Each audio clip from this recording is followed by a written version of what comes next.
everyone who is joining us on YouTube. We are having a little bit of technical difficulties, but I think we're going to be okay. It looks like my autofocus isn't working right, but I'm sure you could probably still hear me and see me, so that'll work out. And I'm sure when we stream the whiteboard, we'll be fine. So we'll go ahead and go with it. So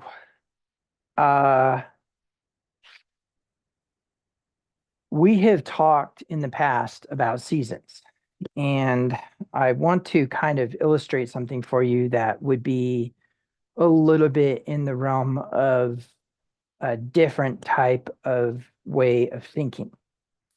So to demonstrate that, we're just going to jump straight to the board here. And hopefully I can illustrate this in a meaningful way.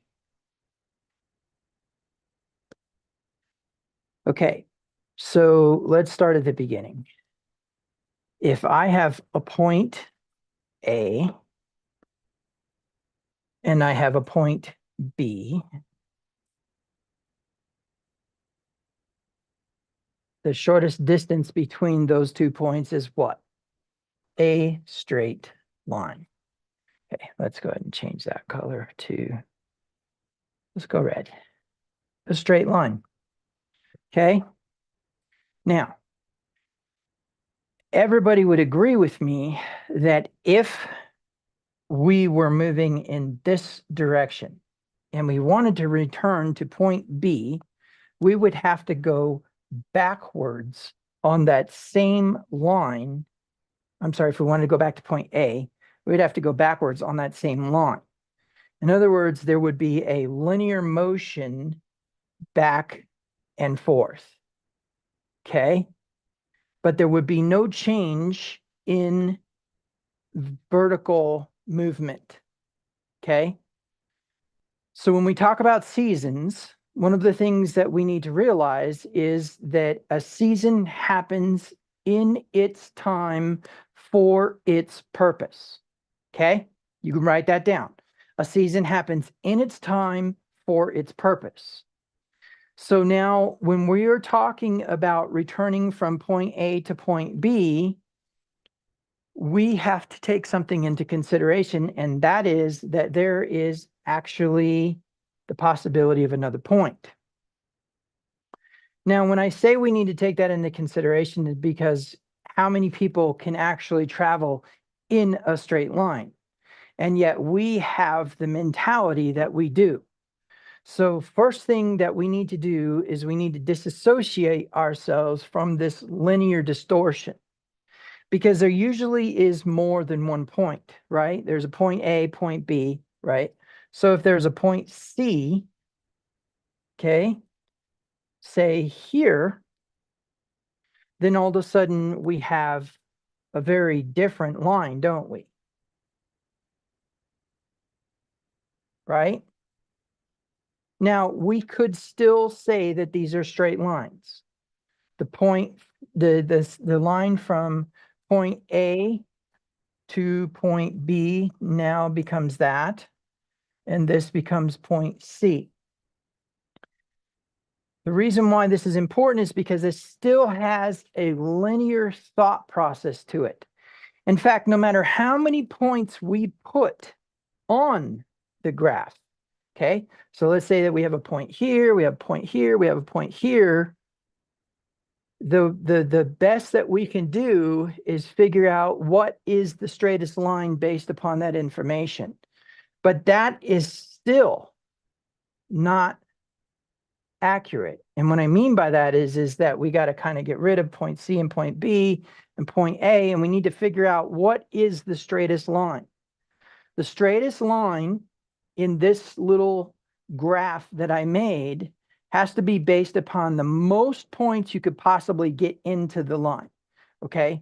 And so the premise is that this would be our line, right? Oops, right here. This would be our line, okay? What's my point here? My point here is these are still straight lines, no matter how we do this, our brains think about these lines in a straight direction. Okay. And the reason for that is that we have an illusion. Let me explain this illusion really quick. We have an illusion that time is a process. So let me explain. First of all, we view time in terms of expiration. Okay. We view time in terms of entropy. We see heat go from hot to cold over time. Our time is reckoned by, well, in its simplicity, our time is reckoned by an ancient calculation of water droplets divided into a 24-hour period in a clock that dripped water at a certain speed, 1 second speed. And that then resulting in a moving of levers demonstrating what time of the day or night it was. The reason why this is so important is because that corresponds to our day, as in when the sun breaks the horizon and begins to show light, and as it goes up into the sky, increasing brightness until finally it is at high noon, where there is an influence of light at its greatest possible extent. Okay. So as we see that sun go up and down, we have an impression of linear movement from point A to point B because of expiration. We calculate our age in terms of years. We do not calculate our age in terms of cycles. We do not calculate our age in terms of what the rest of the universe seems to do with its movement over time. In fact, we are the only beings that perceive that time as linear. Okay. So our perception of expiration, or our perception of entropy, of breaking down over a cycle of suns, equates to time. Okay. But that's not how the universe operates, and that's not how the God of the Bible, Yahweh, has demonstrated his perception of time, his function of time. Now, there's a few reasons why that is important, but one of the more important points that we need to take into consideration is the concept that our brains perceive linearity, when the truth is that there's no such thing as linearity. In fact, linearity is a probability, not an actual truth. Let me explain what I mean. When we're dealing with this, it's called linear regression. When we're dealing with this, there's a probability of how many points you could actually get involved in. The principle is that however much away from each one of these the line is a deviation from that point. Okay. So when we are dealing with this, we need to change the way we think. Okay. So when I talk about a season, you need to know that there is something cyclical about that season. Okay. All right. So let's go back to our board now. And what we're going to do is, instead of getting a new page, I'm just going to get rid of all this junk because it's just not true. It's just not a reality of what is actually going on. Take, for example, our seasons. Even if we were to say, let's do it this way. So we will label the first season as A, right? And then the second season as B, right? Okay, so what's wrong right now?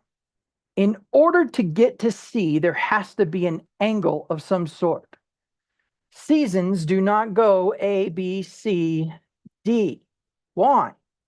Because somewhere along the lines, there is a reconciliation to A. So we can definitely do this. We could do this linear. We could say A to B, B to C, and C to D, but then D somehow goes back to A. Okay, so if we were to view the seasons in terms of linearity, what we would be claiming is that something along these lines, okay? If we're thinking about linearity, let's say that A is winter. In fact, we'll label them. A equals winter, okay? B equals spring.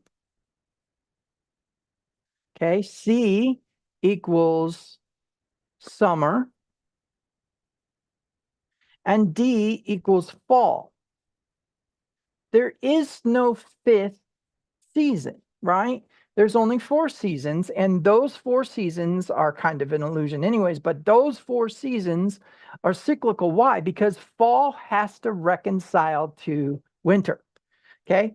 So in terms of the reality that we think we're in, A, B, C, D, point A, point B, point C, point D, we are going like this, getting to D and then going all the way back to A. But here's the problem. That doesn't actually happen, does it? So no matter what we do, we would be crossing back into C and B if we were to use a linear description of the seasons. What does that mean? That means that something has to be different about this drawing. So let's see if we can figure that out. So first of all, one of the things that we would have to conclude is that one point could never block another point. Meaning, let's say that we have point A, okay? And we have point B. Well, that's all fine and dandy, but now, in order for there to be a return to point A, all that has to happen is you have to go back and forth, right? Problem is, there's point C, right? There's summer, right? Point C was summer. And so that means that point C has to be, let's see if we can, let's draw some boundaries here, okay? So the boundary is here, let's say. Actually, let's do it as a box. Let's say that no matter what, point C cannot be anywhere in this area, okay? So point C now has to be somewhere outside of this area in order for there to be a return to A. So from that point of view, if we add point C, say, let's do it, point C right here, then what we have is we have the ability to go from A to B to C to A, right? Kind of violates our rule because we're crossing through that boundary, but I said point C can't be anywhere in that boundary. So that works out, right? We have the ability to return to A without passing through the others, which is more realistic. So what we could do then is we could actually end up with this idea that point A to B to C to D back to A meets our criteria. This is D. This is C. Okay? That meets our criteria. So what has been created here? What has been created here is what we call a loop, right? This is a loop. And so the whole idea is that you cannot enter into a season without leaving one season, right? And as you enter that other season, you can't go backwards to that season, right? We don't have summer, fall, or we don't have fall, summer, spring, right? It's going to progress from winter to spring to summer to fall to winter to spring to summer to fall. Okay. And so in that way, we can express this as the most uniform version of this could be the principle or the idea of a loop is going to be a circle, right? That's the idea. If we were to make these equidistant from each other, the best we could probably do was a diamond, right? So if we do the diamond, and let's just put winter at the top as the starting point, let's call it, right? And so the principle is that then these can progress in order with equidistance. Now, do they actually have equidistance? That depends on where you are in relation to the equator, right? That depends on where you are in relation to where the climate changes, all right? Because there's places that have just winter. There are places that have just fall, right? There are places that just stay and they never enter into summer. And there's places that are just stuck in summer, as it were. Now, obviously, there's a little bit of variation there. This isn't static. So obviously, no matter how much we try to reconcile our thought process on linear, we are still dealing with at least a square. If we're dealing with equidistance, at least a square. But we understand things a little bit different, don't we? For example, what is actually happening in the sky as time progresses overnight? We all know, we've seen the National Geographic photos, we've observed it perhaps ourselves if we've had the patience to stay awake and look and observe. We have definitely seen circles, okay? Circles. In fact, there's an intrigue to the fact that if you are to take something linear and try to collapse it upon itself, it turns into a circle. If you try to take something linear and collapse it upon itself and repeat that over and over again, then it becomes a cycle. But there's an interesting element to this concept of cycle, okay? And so let's see if we can illustrate that.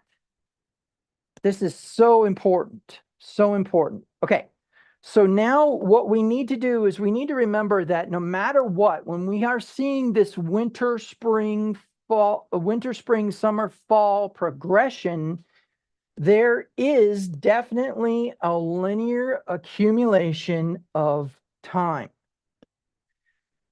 In other words, what we have is we have a, I'm going to do, yeah, we'll just leave it how it is. Okay, so let's say that we have, again, point A, and we are eventually arriving at point A again. Okay. And as we're arriving at point A, something is occurring because we're never actually going back upon the path that we crossed, right? The path we've already cut is the path we've already cut. And so in principle, the way that this is working is there is a movement in this direction. We can go ahead and identify there's a movement in this direction. I'm not intentionally putting that downhill, just so you know. And so if there's a movement in that direction and we're arriving at those points, and we know that point A or point C and point point B and point C just so happen to also, and D. So B, C, and D just so happen to also follow a linear progression. Why? Because we are expiring, right? There is actually a summer, winter, and fall of our life. And there's a summer and winter and fall of a cell. And there's a summer, a winter, and fall of a people. There's a summer, a winter, and fall of political systems. There is a summer and winter and fall of leaves, of flowers, of insects. Okay, and so from that perspective, then what we can see is that if we were to take a circle, right, and we were to roll it from a given point, as that circle moved, that point would move. Okay? And as that circle continues to move, that point continues to move. But something interesting happens. There's a point in time where that point begins to again approach A. Well, if we were to turn this sideways and watch it, what's happening here is this yellow dot is actually moving. Let's go ahead and change this color to this. This yellow dot is moving upward right now, and it is still moving upward right now. Now it's moving downward, and it's moving downward again. So if we were to actually plot that out, the way that it would look is it would look something like this. Up and down and up and down and up and down. And if we were to plot that over time, it would look something like this. And of course, for those of you who know mathematics or other things like frequencies or sound or whatever, we know that this is the drawing of the frequency of a circle or a sine wave. Okay. And so when we're dealing with this, then we have these two peaks. One is below and one is above. And in principle, if we were to accept that this point was 0, right, then we know that this reconciliation to 0 is actually 180. And of course, this is also 0 and also 360. Okay. Now, what's interesting is in that process, there's still a linear process here, that there is a descension, an ascension, and a descension, or what we would call a sawtooth. Okay. Actually, I do that backwards. Okay. And here is our line, as it were. And so what is this right here? That is a trend, right? That is a trend that is occurring. So when we talk about trends, let's go ahead and let's add one more thing here. Let's go with this color. Hopefully that's not too dark. Okay. So we are adding to this now an opposite.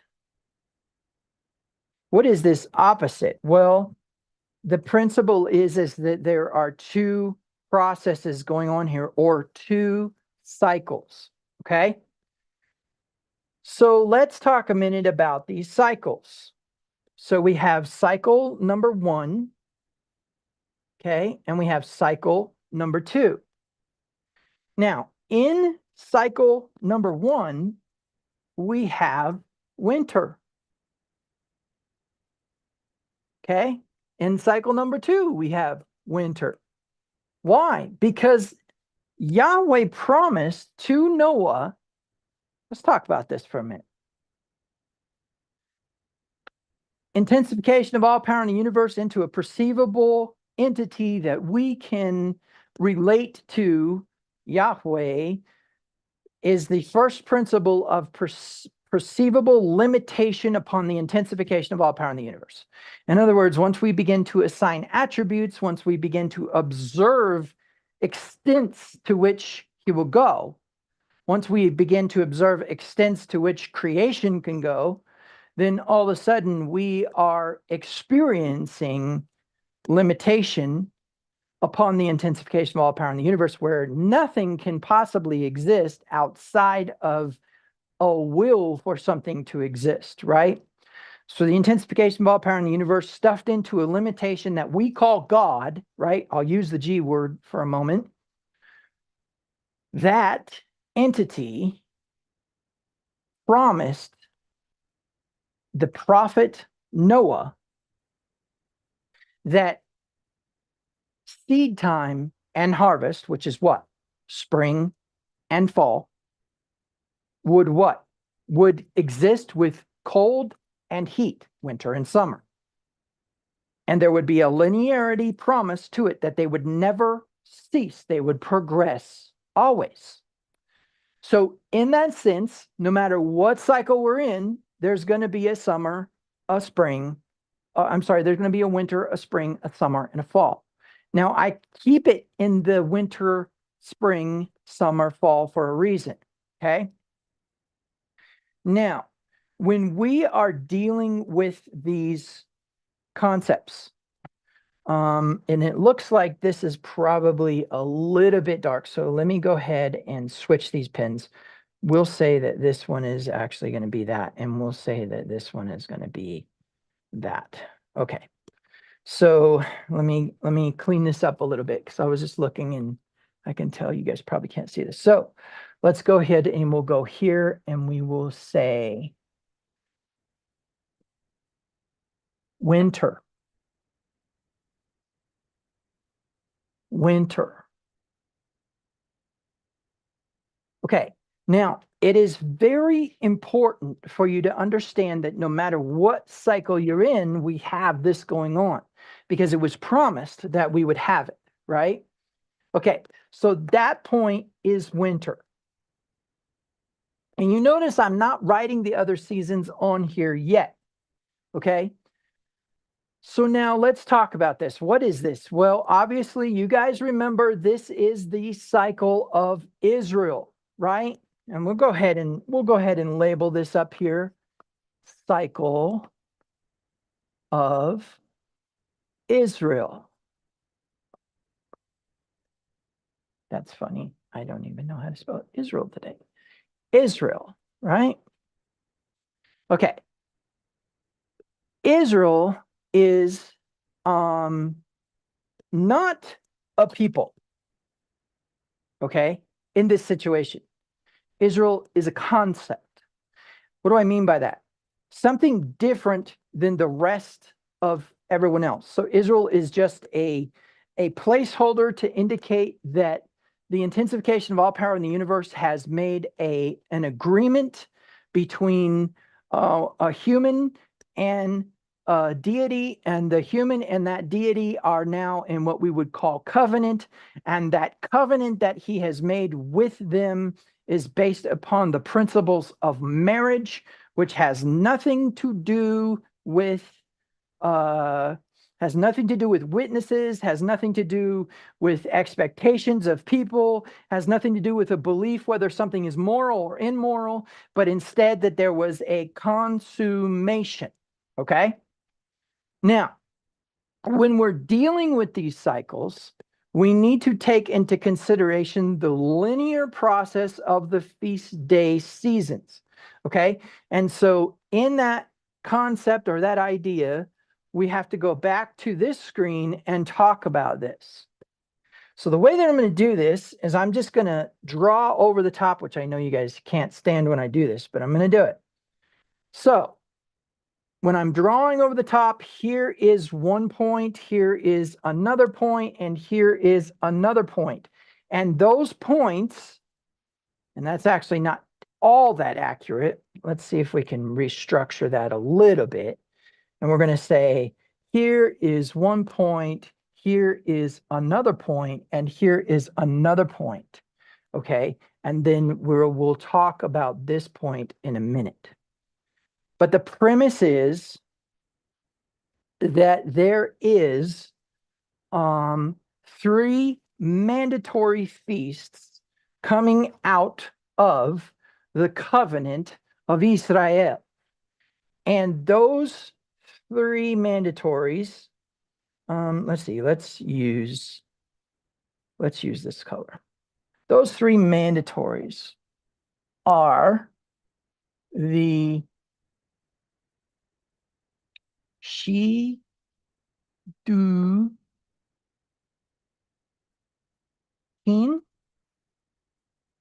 okay, the Erusin, and the Kiddu. Actually, no, that's not right. The Nitzusin. Okay. So the Shidduchim is the matchmaking, and that corresponds to the first feast in spring of Passover. Okay. The Erusin. Okay, so right up here, we're just going to say matchmaking. And the matchmaking usually occurs between the father of the groom and the father of the bride. We'll deal with that in a second. And then we have the Erusin, which is the betrothal. And then we have the Nezusin, which is the consummation. Let me make something clear. There is only one thing that actually equates to a legitimate identification of marriage. Okay? This does not equate to marriage. This does not equate to marriage. Although this becomes something we would call faith, which we'll talk about, this action right here is what actually equates to marriage. Now, if that is somehow altered and is no longer the factor by which marriage exists, then the marriage is over. Okay? Now, we can talk a little bit more about that, but it's kind of what Yeshua indicated was the reason or the concept as to why a marriage ends. And that is if there is a Nezusin with another. Okay? So we'll talk about that in a minute. So now, here is the principle. Each one of these feasts corresponds to one of the seasons. Going back over here to our other drawing, what feast day falls in winter? None. There is a spring feast, which is all about what?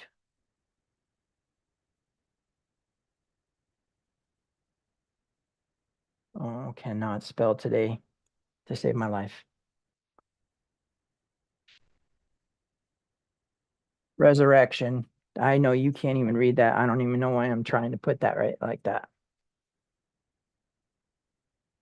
It's about resurrection. Okay.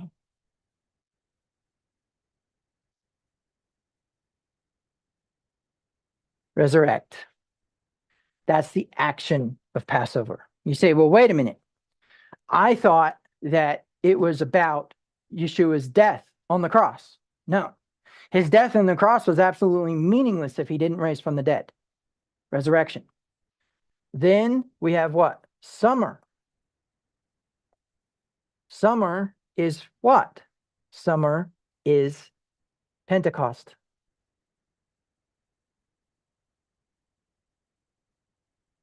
Right? Summer is Pentecost. And with Pentecost comes what?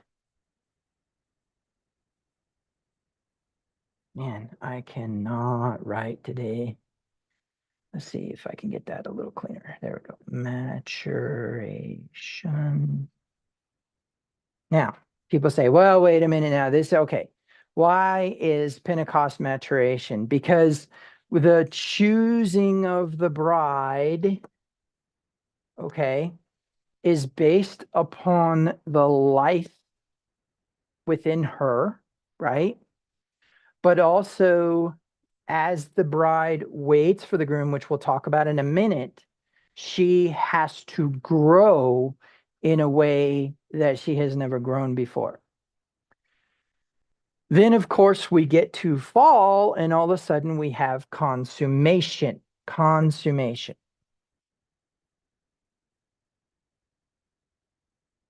Which is also fall, which just so happens to also be entropy. There's a breaking down of something, okay? And then, of course, winter, and of course, we have death here, right? That's why the resurrection occurs in the first place, because of springtime. Okay. So now what we need to ask is if the consummation is in the fall feast, which of course is tabernacles, which corresponds to Revelation chapter 19, 7 and 8. Now, why is this so important? Because there is here in front of us a cycle. We return back to Passover every year. Now, is it exactly the same time every year? No, because there's this whole idea that sometimes there's a 13th month, and we can talk about that.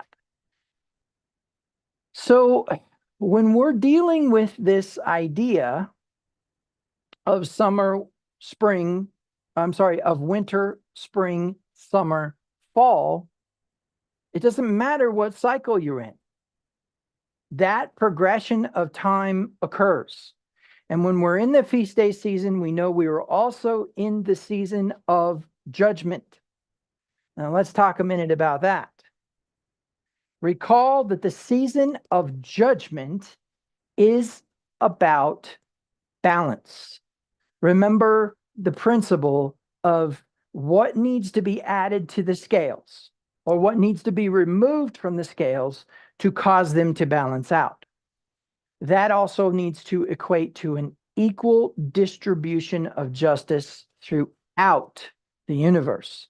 In other words, there can't be one thing more special than another, and there can't be one exception more stronger than another. Every entity needs to be given the same opportunity. This is where we see that Yeshua wasn't always tempted, but yet did not sin, right? Okay, so now when we are working with this model, we need to understand that this is down to the smallest microscopic particle, maybe we have to go further than microscopic, to the largest galaxy in the universe. All of this is going to follow the same cycle. All of it is proportional.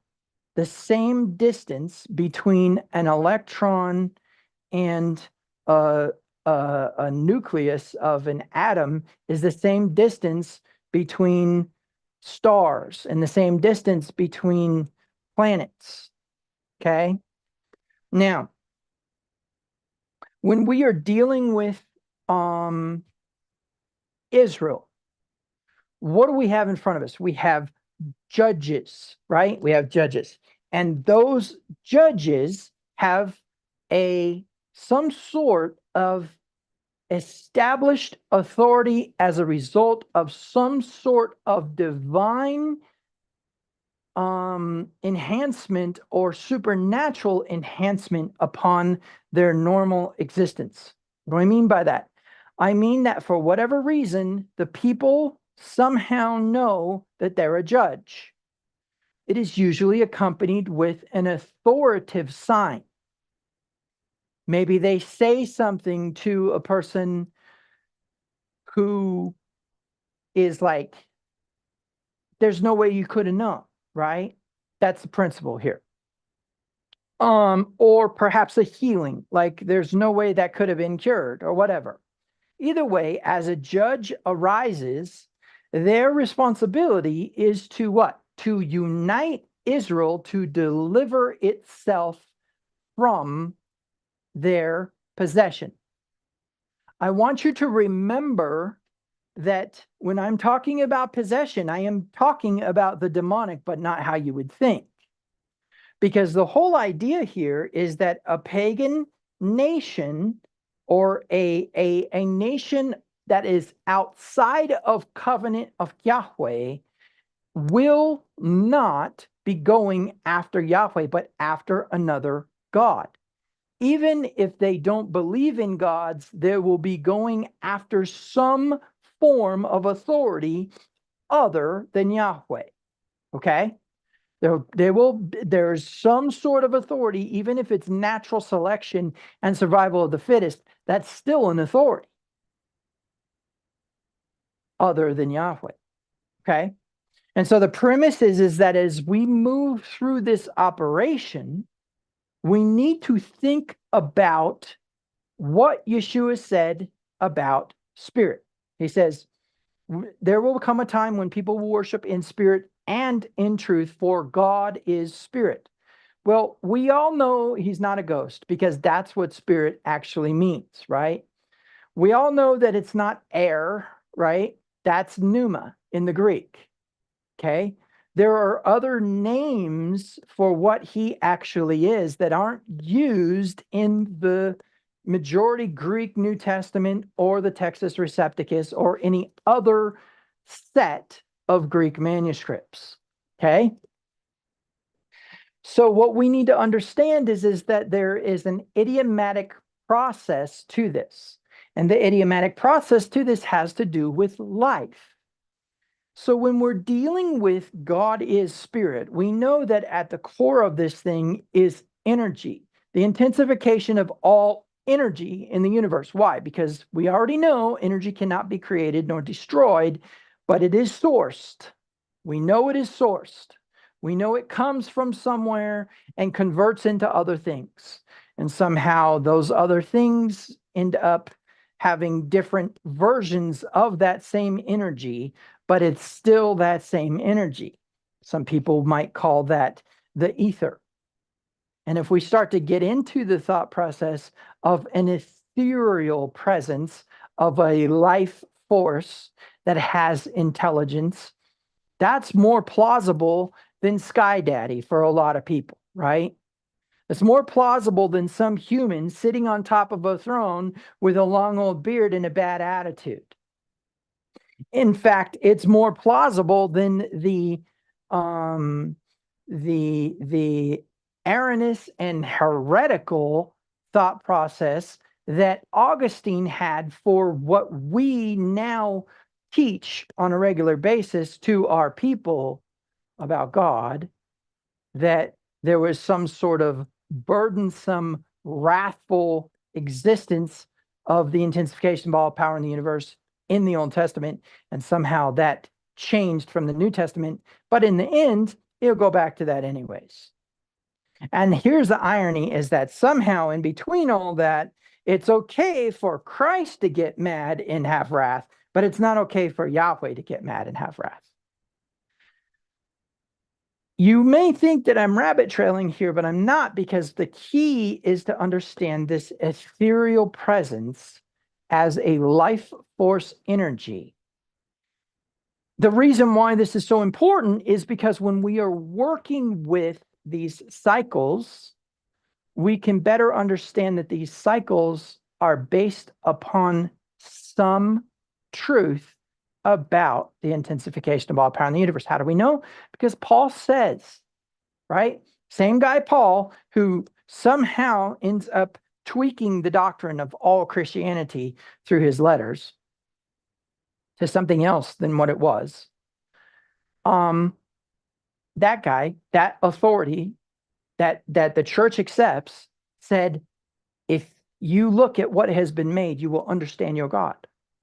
So let's look at what has been made. We look at seed time and harvest. We look at summer, winter, fall. We look at linear versus cyclical, right? And when we look at those, we start to see different versions of the authority of Yahweh. We start to see different functions of the authority of Yahweh. And in that process, we start to understand that there are different emanations, and those emanations have limitations based upon their opposites, as it were, but also based upon balance. I know all of that sounds really confusing, but when I finally get to the part that's important about this cycle, you will understand the system we're locked into that you can't escape. Okay? All right. So let's get back to our board. All right. So I'm just going to create this really quick. And in its simplicity, what this is this is just going to be a progression of the 3 feast days. So we have the first one, the second one, and the third one, these mandatory feasts that all of Israel had to be present at, right? They had to be there. There was not a choice whether or not they could be there. So we're going to go with, let's just call this Pesach, Shavuot, and Sukkot. And you guys know this as Passover, Pentecost, and Tabernacles. Now, we've already talked about the wedding steps, so we're not going to get into that. But what's interesting is what happens during these seasons. Now, remember, there's this cyclical movement. We've been at Passover before, so there's going to be a reconciliation or a return to Passover in that circular movement down a linear process. What do I mean by that? I mean that this cycle travels down a straight line, but that straight line is actually an illusion because we perceive a breaking down of reality, a breaking down of ourselves. When there is a clear statement made by Yeshua, when he's dealing with the healing of people, where he says, they are asleep. They are asleep. And he has what? 3 documented people who he awoke from their quote unquote sleep. So when we're dealing with this, we need to understand that what we think we understand about expiration, we don't. Okay, now, the reason why this is so important is because there is actually a limitation that I have to put on this process. So let's deal first with our linear progression, right? Recall that I painted our linear regression as a red line, and I'm just going to make it a little bit thicker here. Okay. So this red line that we have here is going only in one direction, forward into the future. Okay. In that process, though, we return to Passover every year, but we also return to Shabbat every year, and something interesting happens during the Passover season, and that is that we have a progression. I'm going to go ahead and let's make this one this color.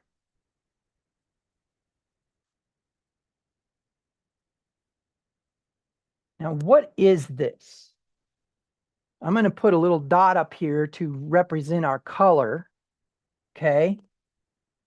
And I'm just going to say equals physical reality. Okay. And then I'm going to go back again. And this time I'm going to represent this just because I have in the past with blue. And I'm going to paint this line, right? And this line is what? This line is our, whoops, spiritual reality. Now, what do we know? This decline right here is the beginning of the wilderness season and is associated with hunger. Okay. This incline is physical. Now, I know that there are people who will look at this diagram and think that from this point right here, let's see, let's color it this color. This point right here to this point right here has something to do with life getting better. And in a weird way it does, but it's not how you think. Okay? So when we're dealing with the spirit of something, let's talk about that a minute. So what we do with our brains when we hear the word spirit is we identify some things. If you are a secular person and you hear the word spirit, you either think supernatural or what? Paranormal phenomenon, or you think in terms of inspiration, right? Inspiration is going to be some sort of like school spirit or or the spirit of the spirit of patriotism, right? Or something like that, something that has to do with an inspiring idea is spiritual, as it were. When you're a Christian, depending on whether you're Pentecostal or you are not Pentecostal, you will look at the Spirit as a third person of the Trinity and will think of Spirit in terms of an ethereal presence of God and some sort of supernatural enhancement of the human beings in the Bible. Okay. Now, there are some who will believe that that still exists as a supernatural enhancement of human beings. But when I am talking about spiritual here, I am talking about the function of the Elohim presence in a human being. What I mean by that, I mean that we are dealing with, remember, the intensification of all power in the universe. All of the information present in the intensification of all power in the universe is present in an Elohim. An Elohim it has a limitation in how much it can become intensified. That Elohim also is a vessel of reception. The Elohim is not the intensification of all power in the universe, but is the intensification of all power in the universe reduced. Okay. So in the way that it's not is that it can never attain to the intensification of all power in the universe. If it does, it ceases to exist because the intensification of all power in the universe is exactly that, the intensification of all power, right? And so a derivative of that is then going to become what we call a lesser. And ultimately, the intensification of all power in the universe is a greater. So we have a lesser vessel and we have a greater vessel, and we have an expression of masculinity and an expression of femininity in those processes, a masculine and feminine principle, and a reconciliation of those. an actual equality as a result of balance, of a pouring out and a receiving. Okay. Now, that's what I mean by spiritual. I am talking about power. I am talking about existence. I am talking about ultimately something other than your height, width, depth, time, hear, see, feel. Okay.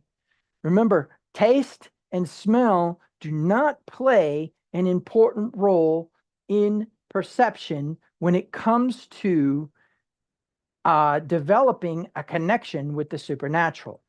Okay. You hear, you see, and you feel, and that's it. And that's how it was for Hebrew.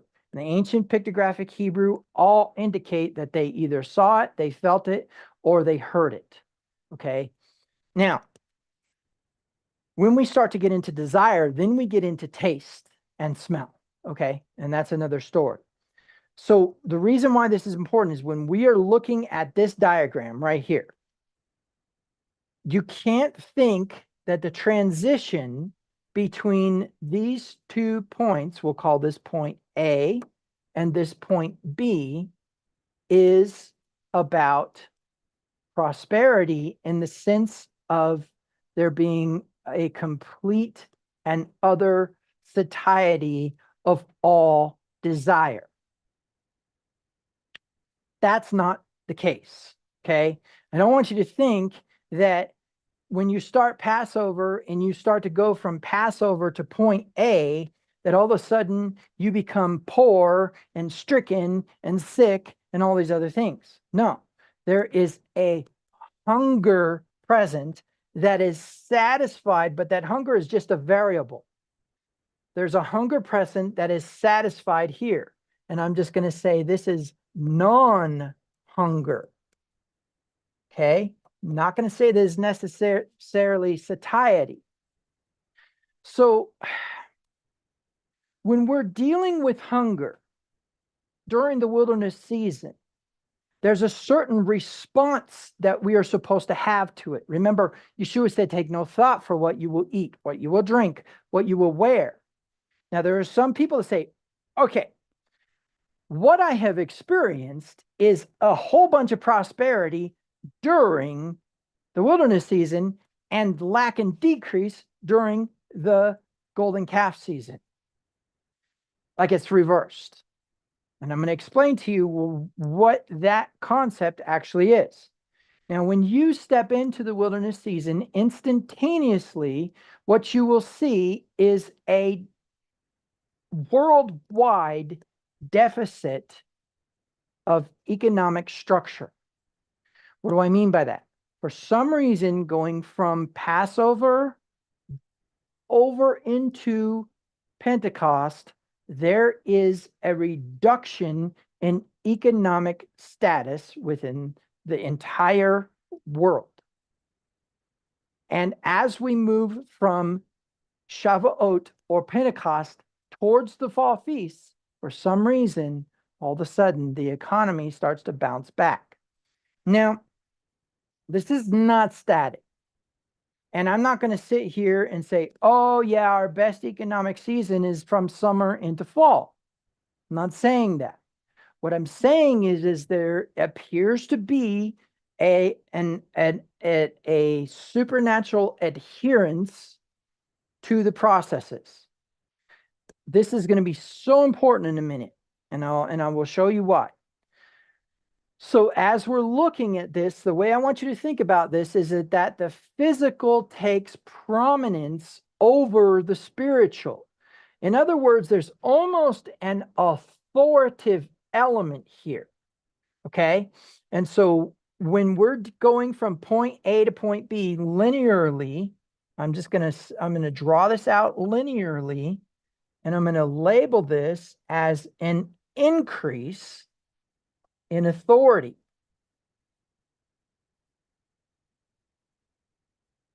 Over what?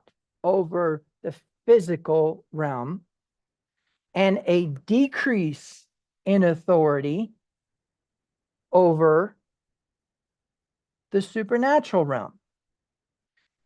So from point A to point B in the supernatural realm actually occurs as a decrease in authority. An increase in authority as we approach tabernacles, and an increase in authority as we come out of Passover. Why? Because the light of Passover, the function of Passover, that has two elements to it.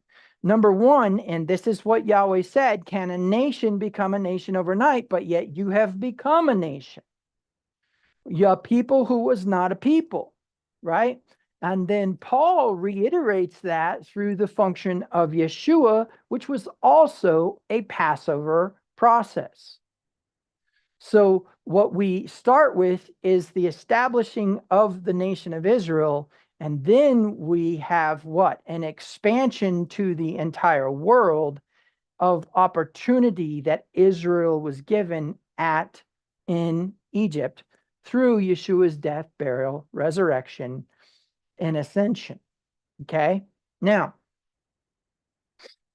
the reason why this is relevant and important is because of the timing, right? So, when we talk about spiritual authority, what I want you to think about is what is the actual spiritual? So when we are dealing with, say, an ailment, we have a lot of medical observation based upon linear processes, based upon a lack of understanding of the supernatural, that has given us an impression about what we think dis-ease is. But dis-ease is actually something else than what we think it is. The reason why this is important is because when we're dealing with this, we have to let go of conventional thought. And so the way that I want you to think about this is that there are processes of free will that are present within a human being, and there are processes of determinism that are present within a human being, and the reconciliation of those two is a very, very, very complex and difficult process. But this is what I understand about it. When we go into the wilderness season, there is a reduction in physical authority. I'm going to explain that in a minute. And there's an increase in spiritual authority. So let's go back to the board and let's look at one more illustration here. The illustration is that we have above and below, right? So we have above. Let's just make that blue because that kind of represents the sky, and that's how our finite brains think about things. And then we'll go ahead and we'll use orange for below. Okay? And so this is Ha Sha Ma Yim. Okay? I know that's probably a horrible spelling of it, but that'll work for now. Hashamayim. And this is Ha Aretz. In Luke chapter 2, verse 24, it says that Adam was a son of God.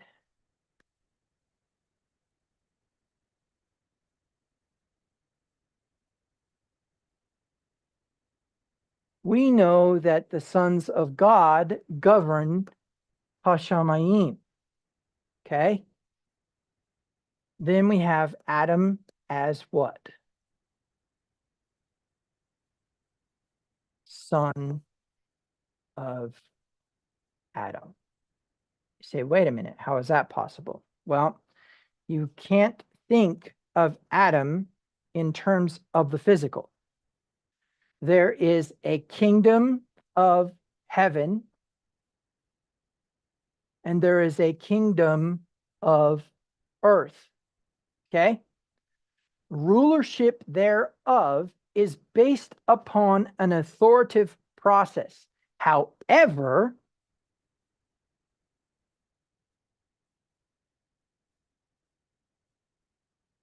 have you ever been to a restaurant and you're sitting at the table at a restaurant and you have gone to that restaurant for a couple purposes? One, and this is only for those who have family, right? For those who don't have family, you don't have not experienced this yet. You don't want to cook, right? What's the second reason why you go to a restaurant? To enjoy food. But if we were to be reductionists, what is the true reason you're going to the restaurant? Hunger. Now, we go to the restaurant to have a satiation of that hunger occur in some way that is better than the satiation. Okay, let me illustrate this for you. Let's say we take the steak, potatoes, carrots, salad, wine. Let's see, what else is a nice dinner? So we got steak, potatoes, carrots, wine, salad, water, and let's say that we have turtle pie for dessert. We take all that and we put it into a blender. And we blend it all up, right? And then you drink it. You're receiving everything that you would have received at that restaurant. All of the nutrients, all of the toxins, all of whatever's now in a drink. And technically, there's probably going to be a satiety. There's going to be a satisfaction of hunger. And as that satiety occurs, you're not going to desire food anymore. But you would agree with me, as you sit down at the table, you are seeking pleasure. Okay? So that pleasure that you are seeking in accompaniment with your satiety, which obviously we do not want our blended food at the $30 a plate, $75 a plate restaurant. We want to experience satiety with desire. Okay? Now, desire is based upon deficit of what? Of a feeling of pleasure, a missing of pleasure. Okay? So we accompany hunger and pleasure to our process. Now, there's a few reasons why that's important. As hunger begins to what? To not be there, as satiety begins to come, there is a reduction in the pleasure of the fullness. Okay? Now, the reason for that is because desire itself is what motivates you to not have the shake, right? The smoothie. We're not going to have a steak smoothie today. We are going to have steak, right? We're going to have salad. Whatever your desire would be is what would be what you want to enjoy. You look at the menu and you choose based upon, that would taste good. Remember, taste is associated with desire. Smell is associated with desire. We'll get into that in a moment. Now, the function of satisfaction reduces the pleasure.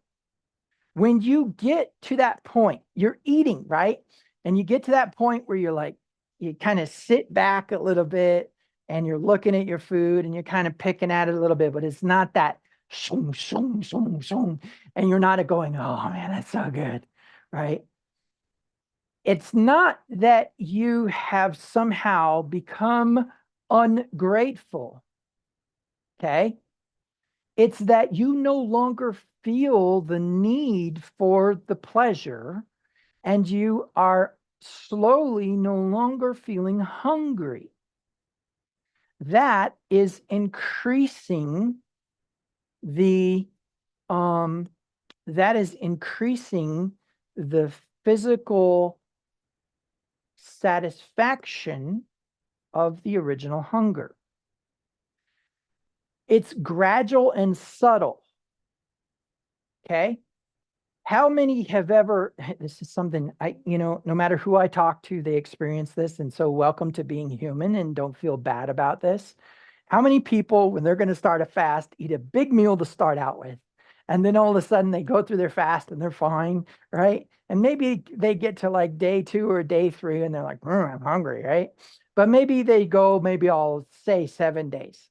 And by the 7th day, they're like, really hungry, like starting to really want to maybe gnaw on the kitchen table, and all of a sudden it's time to break the fast. And so they tell themselves, I'm only going to eat a little bit. And all of a sudden, out of the middle of nowhere, voracity hits and they just like, right? They're shoveling it in. And then they're like, oh, my stomach hurts. They ate so fast. That is not the model I'm talking about. I'm talking about during a cyclical process of hunger and satisfaction, hunger and satisfaction, hunger and satisfaction. As hunger reduces and there's a fullness within us, we feel more alive. As their hunger approaches, we feel more dead. We feel withdrawn. We feel lackadaisical. We feel lethargy, right? And then as we experience that rejuvenation and we experience that food, in those moments of that satisfaction, we no longer have the desire for the food. There's a satisfaction of both desire and hunger. Now, looking back at our diagram, this is what we have. We have moving from point A to point B, a satisfaction. But with that satisfaction is a reduction in desire, a reduction in want for satisfaction. Okay? So we know that this point right here is the golden calf, right?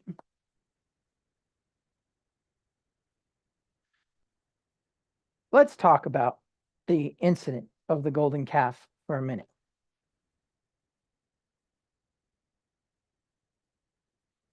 A lot of people do not realize the golden calf didn't just happen overnight. Something very, very, very important occurred. So this is what I want you to think about. The people are at the Red Sea.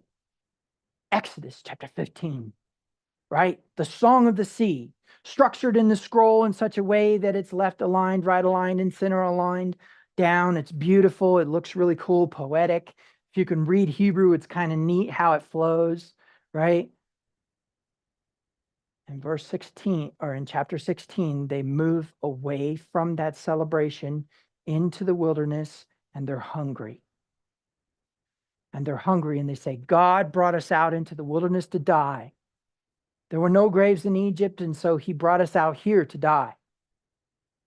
And if you look at the logic behind the idiom itself, the principle was if there were no graves in Egypt, then there was no possibility of resurrection, right? And so you could even look at these ancient peoples and realize if they don't think that they can be buried, then they cannot be revived, right?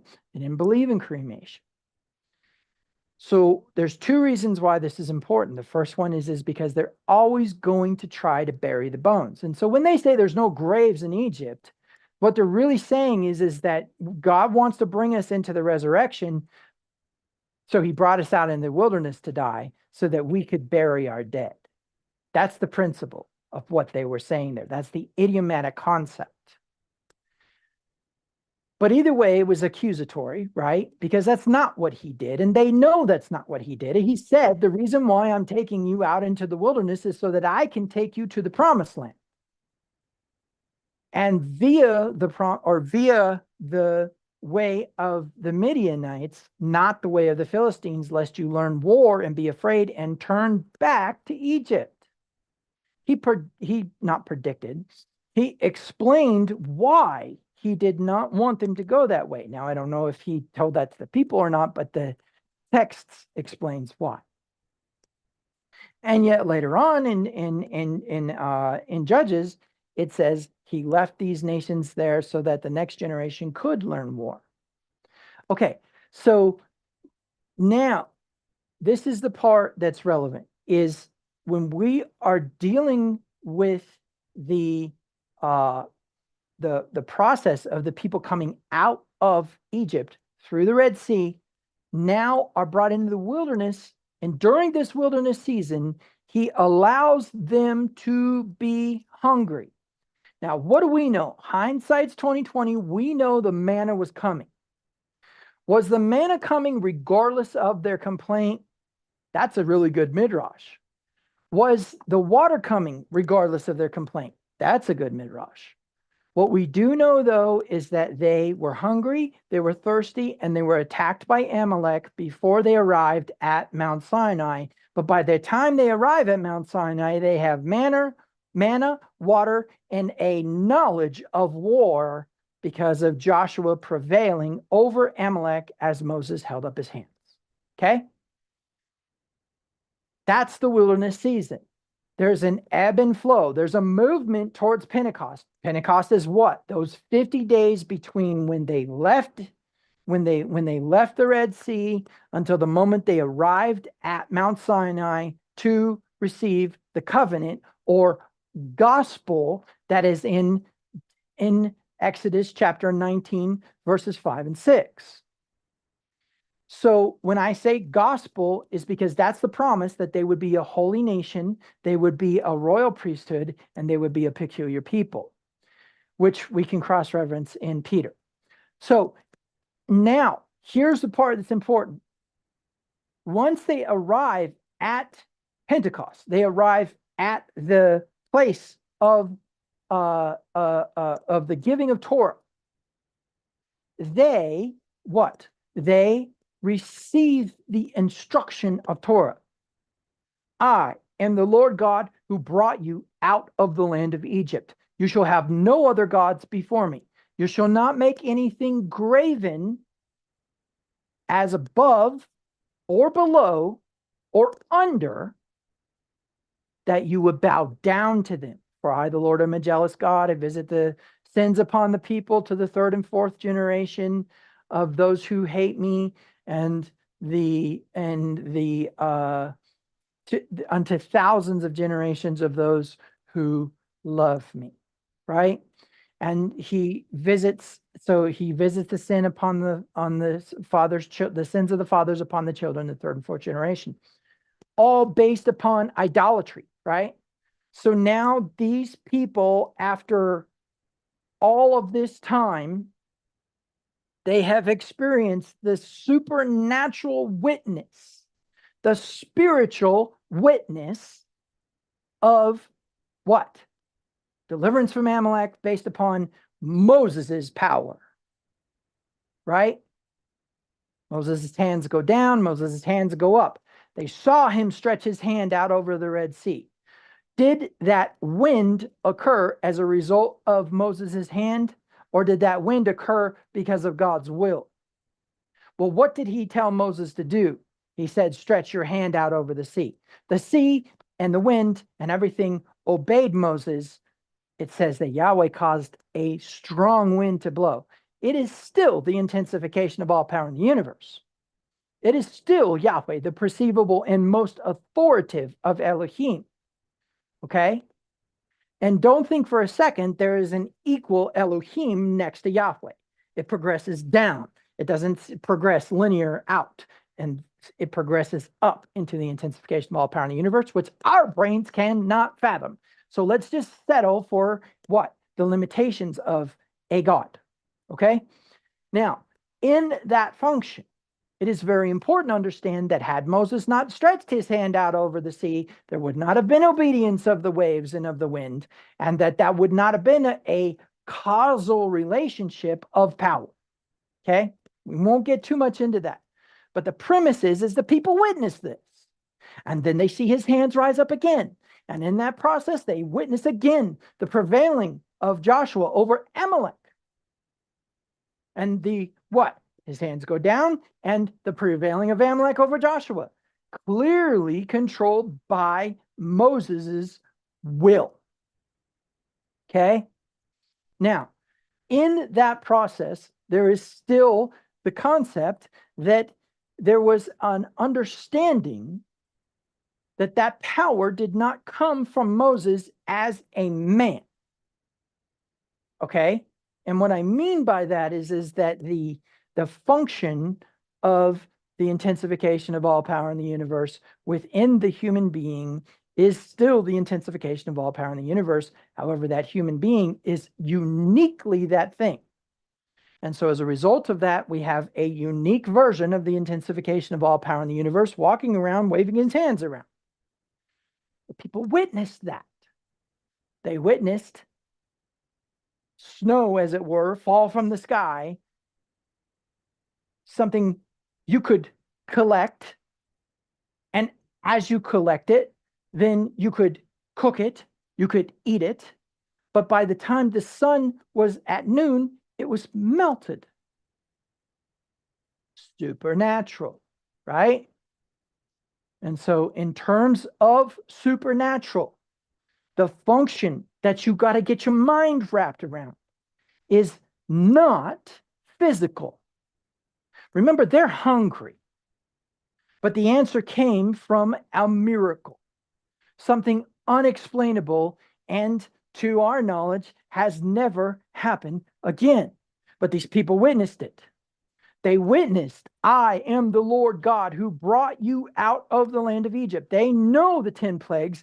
They know the Red Sea. They know the thing that happened with Amalek. They know the water from the rock. Moses strikes the rock and water comes out. Right? They know these things. They witness these things. So how did they get to the golden calf? Remember, I've taught you in the past, it is not a hungry people that goes after other gods. They had to have been satisfied. So let's look back at our diagram again. Looking back on our diagram, what do we see here? We see an increase in spiritual authority. Did that happen during the wilderness season? Yes, it happened during the wilderness season. What happened during the wilderness season that caused that to occur? Of course, that was Moses' hands, right? What did we see as a reduction in authority? There was no physical authority. The people had no physical authority. In fact, this is what it says in Deuteronomy chapter 8. He let you go hungry to expose your hearts to see whether you would keep his commandments or not. But what you don't realize is the test did not come while they were hungry. The test came when they were satisfied. It is not a hungry people who goes after another god, so how can they be tempted with adultery? How can they be tempted with that golden calf? How were they tempted by that golden calf? They were satisfied. That's right. The test is not the adversity. That part is how you become more mature, right? As you become more mature, though, something happens. You begin to become an expert in your maturity. This manna, we're experts in the manna. I love Keith Green's song about the manna, where they got like manna hot cakes and manna biscuits and manna, all this other manna, right? We're tired of this manna. They become experts in this manna. They know it. They know it. They understand it. They've experienced every function of it, right? And so intriguingly enough, the principle is as they experience the manna, they become what? Full. And as they experience that fullness, desire for whom goes away. The desire to what? To know Elohim, which according to Yeshua in John chapter 17, verse 3, is everlasting life. Hope deferred makes the heart sick. It causes mental distortion to occur. Hunger causes people to become desperate, to become reactive, and to do horrible things in the name of becoming satisfied. But if you want to see narcissism, you want to see atheism, you want to see even agnosticism at its finest, feed a person, build them, and they will begin to explain away the supernatural. Well, Moses was out there and he was definitely raising his hands, but we don't know where he's gone now. The authority seems to have been removed. The spiritual authority seems to have been removed. Look at the diagram. The spiritual authority declines. The physical authority inclines. Now let's talk about what that means. That means what? That means that Adam and the sons of Adam have more authority than the sons of God during this season. Why and how? Because Yahweh said, let the Adam, right? Let the Adam have dominion over the fish of the sea, the birds of the air, and the beasts of the field, over Achetz, dominion over Achetz. Romans chapter 8 says that all of creation has been subjected, which means what? The universe is intensely obedient to the sons of Adam. Now, we could get into all weird stuff about, well, wait a minute, there are over 8 billion of us, and we all have our own ideas and wills and desires, and somehow the universe is obedient to that? Yes. Yes, something your mind can't handle. But you do need to accept that all of the creation is conspiring on your behalf to be as obedient as possible to you. Which means what? Which means as the physical authority, the authority of Adam increases as a result of what? As a result of satiety, because the desire is what draws. Oh yeah, see, this is the part that's important. Remember, the desire is what draws. Remember our teaching last week, the desire draws the compassion. Compassion is the conduit by which love is transferred from a greater to a lesser. So as desire is reduced, there is no longer desire for love from the greater. There is a belief or an idea that they could somehow make a fake greater, and that fake greater won't have all of the rules, or that fake greater won't have all of the limitations. Oh, let's do one even better. If we create our own God, we're actually higher in authority than that God. Right?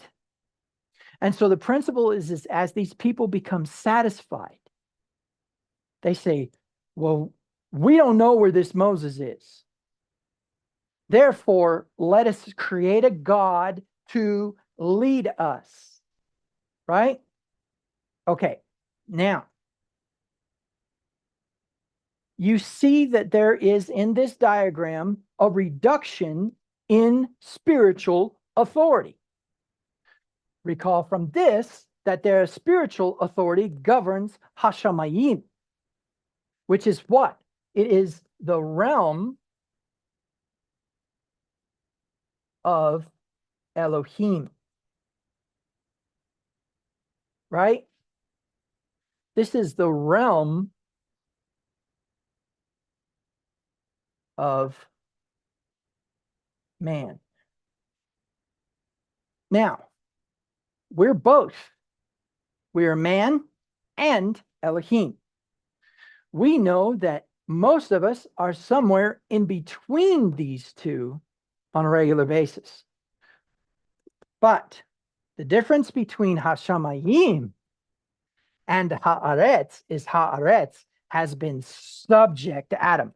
All of creation is conspiring on behalf of the sons of Adam to be absolutely, not conditionally, obedient to the sons of Adam. So now, as we see the incline in physical authority, now we begin to see the test. What's the test? I'm no longer hungry. I have become an expert in my knowledge, because what is expertise really? It is an extent of knowledge beyond what the knowledge was before. So it's a progressive increase in knowledge. And as you increase in knowledge, you become more of an expert in a field, right? So we become experts in manna, experts in water from the rock, experts in prevailing over Amalek, right? Experts in what? Experts in Torah. In what way? Because we begot the knowledge of Torah. He continues with the 10, right? Arrives at the 10th one, and they say, hey, whoa, whoa, whoa, whoa, whoa. No more talking. No more talking. Moses, you go in and get it, and you bring it out to us, and we will receive it. But while he's in there getting it, they begin to what? Experience something. A fear that they will become hungry again. And that's the beauty of the golden calf season. That's the beauty of the transition from the low point in the wilderness season to the golden calf moment in the golden calf season. The season between Pentecost and Tabernacles. That does not end at the feast day of trumpets. It continues well into Yom Kippur, into that 15th day of the month. From the 15th day to the 15th day, we have a decline, a very extreme decline in what? A very extreme decline in physical authority. Accompanied by what? And why do I say a decline in physical authority? Because remember, the entire universe is conspiring on your behalf to be absolutely, not conditionally, obedient to the sons of Adam. Okay? So what's the reduction in authority? There's this moment in time, for whatever reason, and I'm going to prove to you that it's your fault, but there is a reduction in obedience from the universe during the wilderness season. And then there is a reintroduction, a gradual reintroduction as satiety begins to occur, as hunger ceases, and the universe starts to become obedient to the sons of Adam again, that there is actually a reduction in spiritual authority. And all of a sudden, it starts to become very physical. Moses gives you a scroll to read. Instead of you seeing with your eyes, hearing with your ears, and understanding with your heart, you have to be told, don't touch that. And so as we see an increase in the written Torah as a limitation upon the sons of Adam as a result of the fact that they would be heading towards this direction if they were satisfied, we have to look at one more piece of this puzzle. And that piece of the puzzle is the moment from point B to Tabernacles, to Sukkot. From point B to Sukkot, we have what? We have an increase in spiritual authority that is not gradual. That is not gradual, but is harsh and quick. And I wonder why. I wonder why there is all of a sudden an increase in spiritual authority as we approach Sukkot.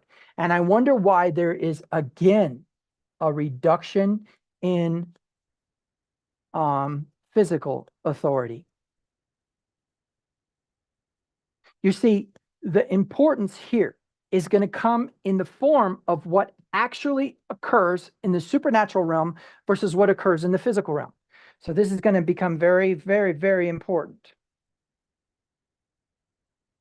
When we're dealing with the spiritual, if you are a non-believer, remember I said there is a principle that you are actually going to move in the direction of spirit being inspiration or excitement about something, right? We have school spirit, right? And then there is what? Those who are Christian, who believe that spirit has something to do with an ethereal third person of the Trinity that somehow supernaturally enhanced the people of the Bible, but hasn't enhanced us. And no matter how you spin it, that has not happened, right? But then we have people who believe that the spirit is still in operation, and that's the ones who end up doing really strange things. And I'm not going to get into that. But the principle is that what we are working with here is an idea of how our brains function. So let's talk a minute about hunger. What is one of the things that hunger does to the brain?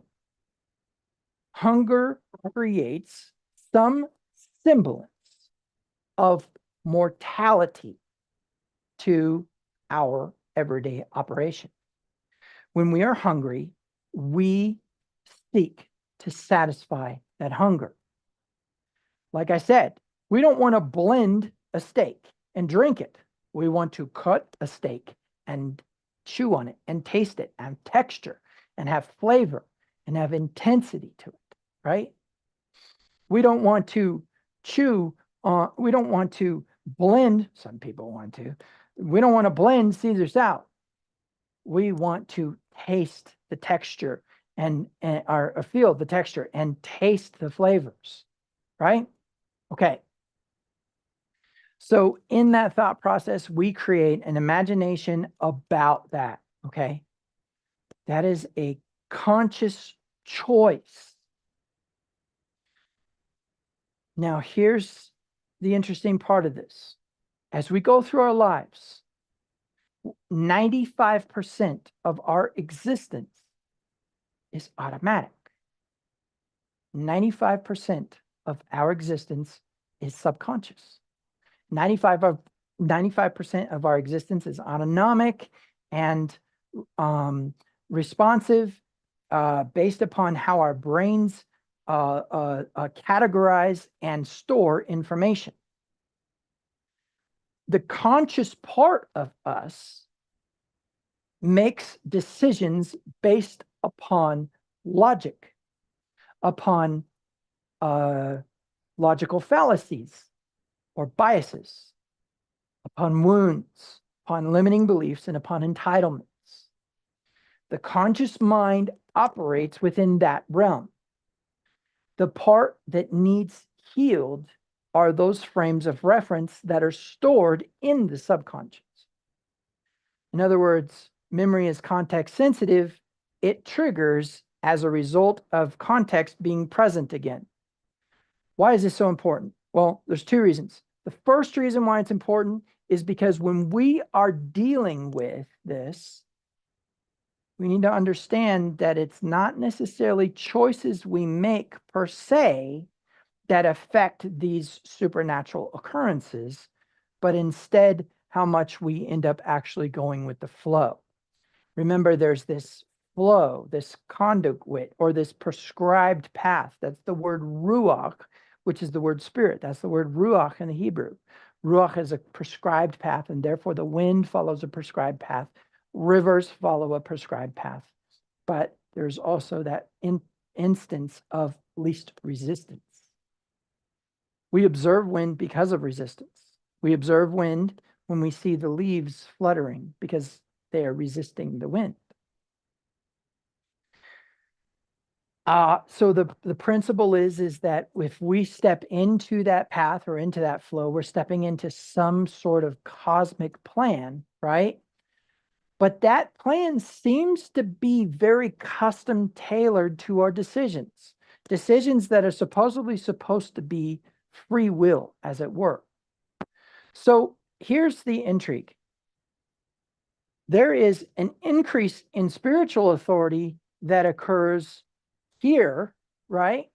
Let me go ahead and erase it and I'll redraw it. There's an increase in spiritual authority that occurs here, but that's all a result of choice. Now, remember at the beginning, I showed you these cycles, right? And I said Passover, Pentecost, and Tabernacles all have to do with a seasonal process. We know Passover happens in the spring.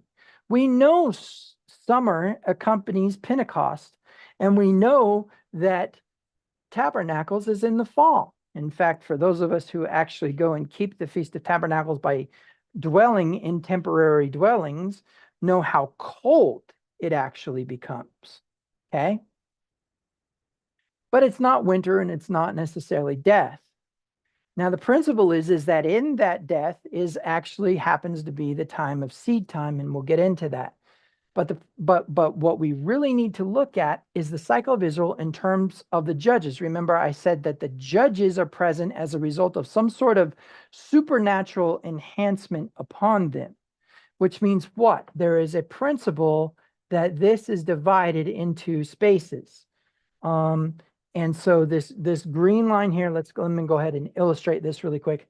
This green line is on the side of obedience. Okay, obedience. And on this side is the disobedience.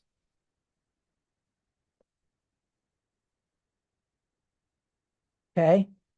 Now, what's interesting about this is that the disobedience has two parts to it.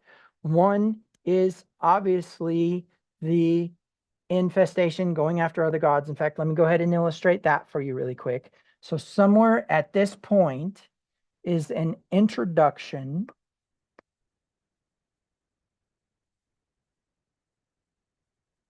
of corruption.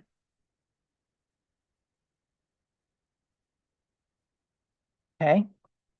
And somewhere at this point, we know is what? The crying out,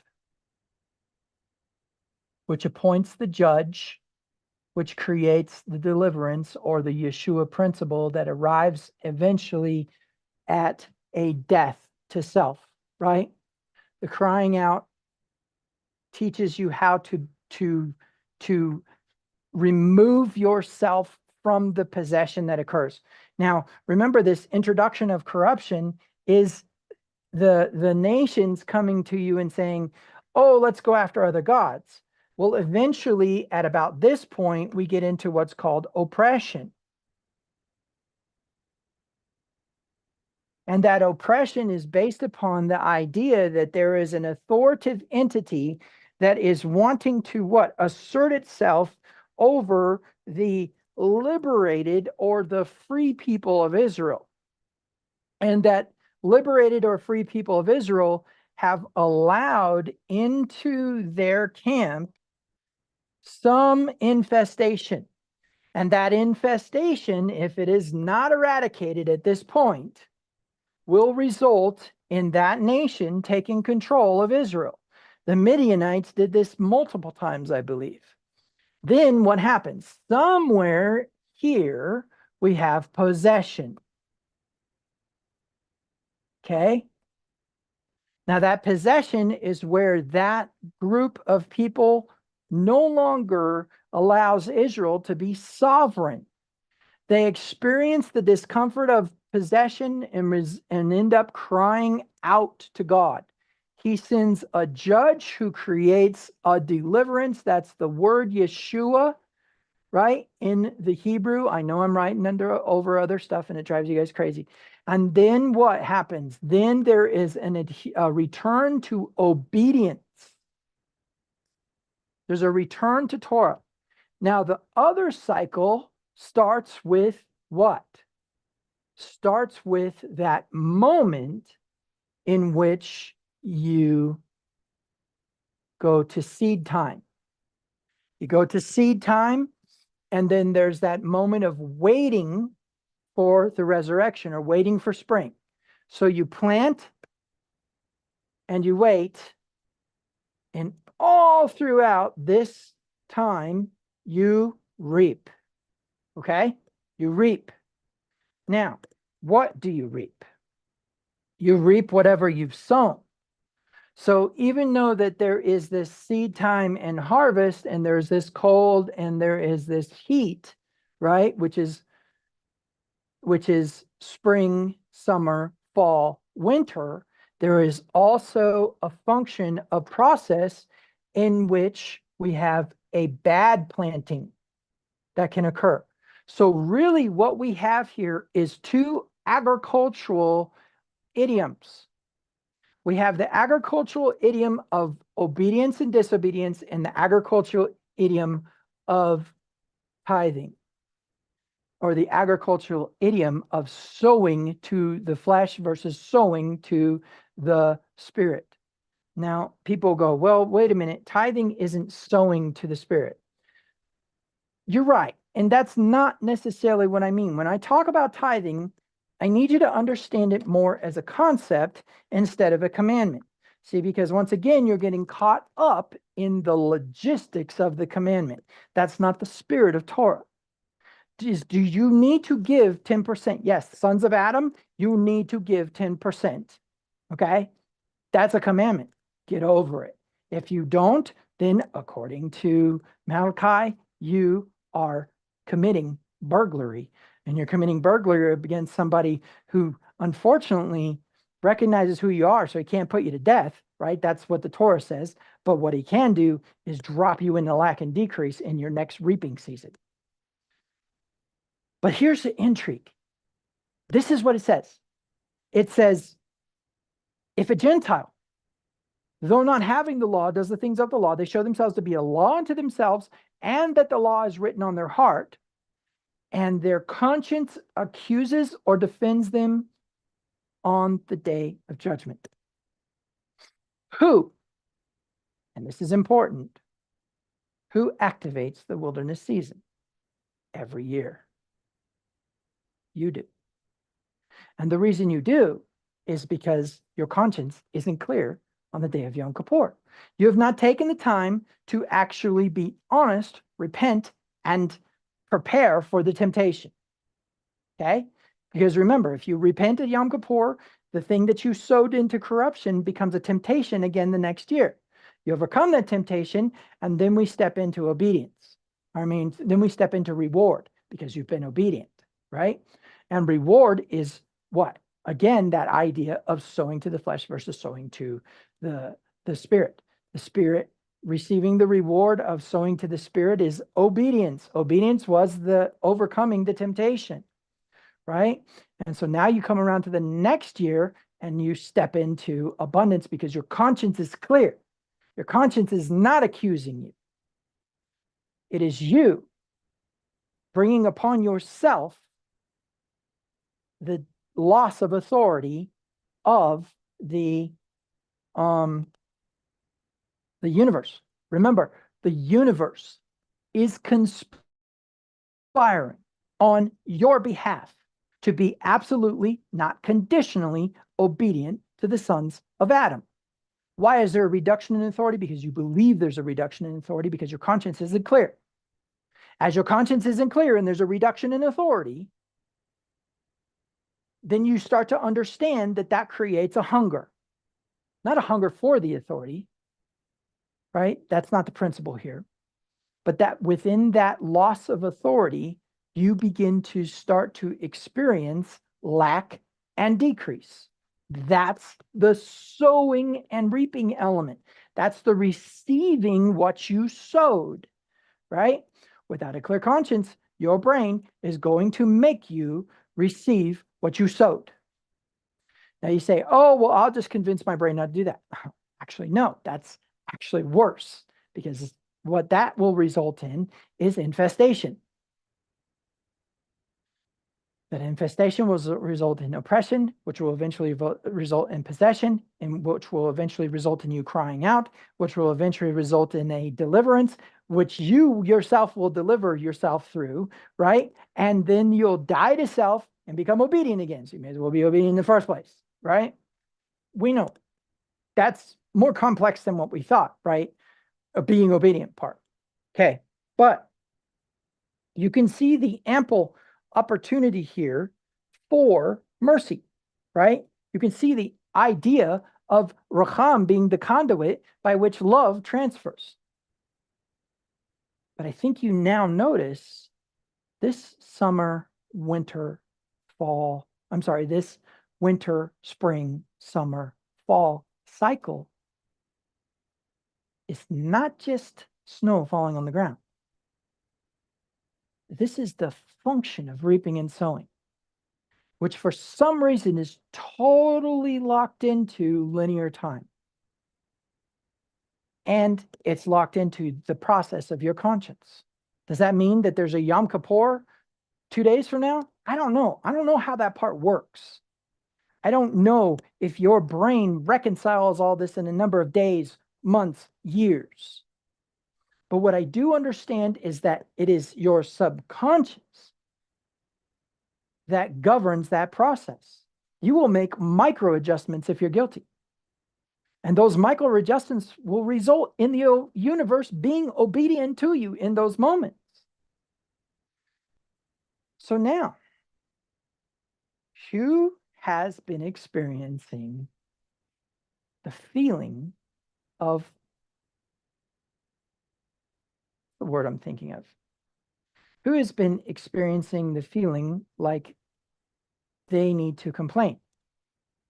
Who has, in this time period, since Shavuot, felt like they were disgruntled or uncomfortable or not really all that spiritual, or maybe have even experienced an element of disconnect from God, or maybe have even experienced an element of reduction in spiritual authority? No matter how much you try to activate the authority in the spirit, it's just not happening. Like maybe your prayers aren't necessarily being answered or some other thing. How many of you can say that one of the things that has been prevalent since Shavuot, and one of the things that's been consistent, is you complaining, right? Your action of not being satisfied. See, what you think is not satisfied is actually satisfaction. What you're experiencing is a lack of hunger. And that lack of hunger is making you look at something and feel like it's mundane. It might be your spouse. It might be your children. It might be your job. It might be your entire life. It might be your vehicle. All kinds of things all of a sudden are not quite as desirable, fun, or enjoyable as they were. It could be the marriage bed. It could be some dream that you've been trying to fulfill for whatever reason, and you don't know why. You're complaining about it more than you are enjoying it. Well, I will tell you that there is something that accompanies this season that proves what I'm saying is true, and that is anxiety. Something about the season from Shavuot to Tabernacles will always be accompanying some semblance of fear. I don't know if it was the Dalai Lama or some other guru guy, maybe it's that guy that I can never pronounce his name, Deepak Chopra or whatever his name is, said, if you allow the things that you can lose to make you happy, when you lose them, you will not have happiness. That's paraphrase quote, okay? But the premise is that you will experience a loss if you attach your happiness to the things that can be lost.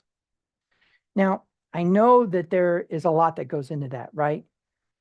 We kind of have an expectation as humans to have a life free of loss.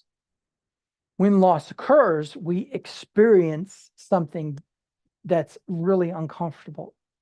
For example, we go through our lives, if we have received a child and we have begun to raise that child, we go through our lives expecting that that child is going to bury us. And so if we end up burying that child, somehow our expectations have been kind of, not met. So the reason why this is important is because there is a fear during this season of losing what you have because of the wilderness season in which you experience lack and decrease. You now are afraid of that lack and decrease. Remember, there's a spiritual authority increase that is very sharp and fast that occurs from Passover into the low point of the wilderness season. There is a decrease in physical authority where the universe stops being obedient because we tell it to stop being obedient. So it's actually being obedient, which is a paradox. But the principle is that now what we have is we have the idea of a gradual and subtle increase of satiety. And as that occurs, our desire for the thing, our pleasure for the thing reduces. So you say, well, is there something we can do? Yes, there is actually. What is anxiety? Anxiety is actually a generalized fear. It doesn't necessarily contain one single detailed element, but is a very vague, strong fear that is based upon what happens next. Yeshua says, what? Do not be anxious for what you will wear, what you will eat, what you will drink. For the heathens do this thing. And error. How do they error? They create gods. But instead, he illustrates that your Father in heaven is the one providing these things. So you should what? You should know that they're coming. And not only that, but you should what? Enjoy them.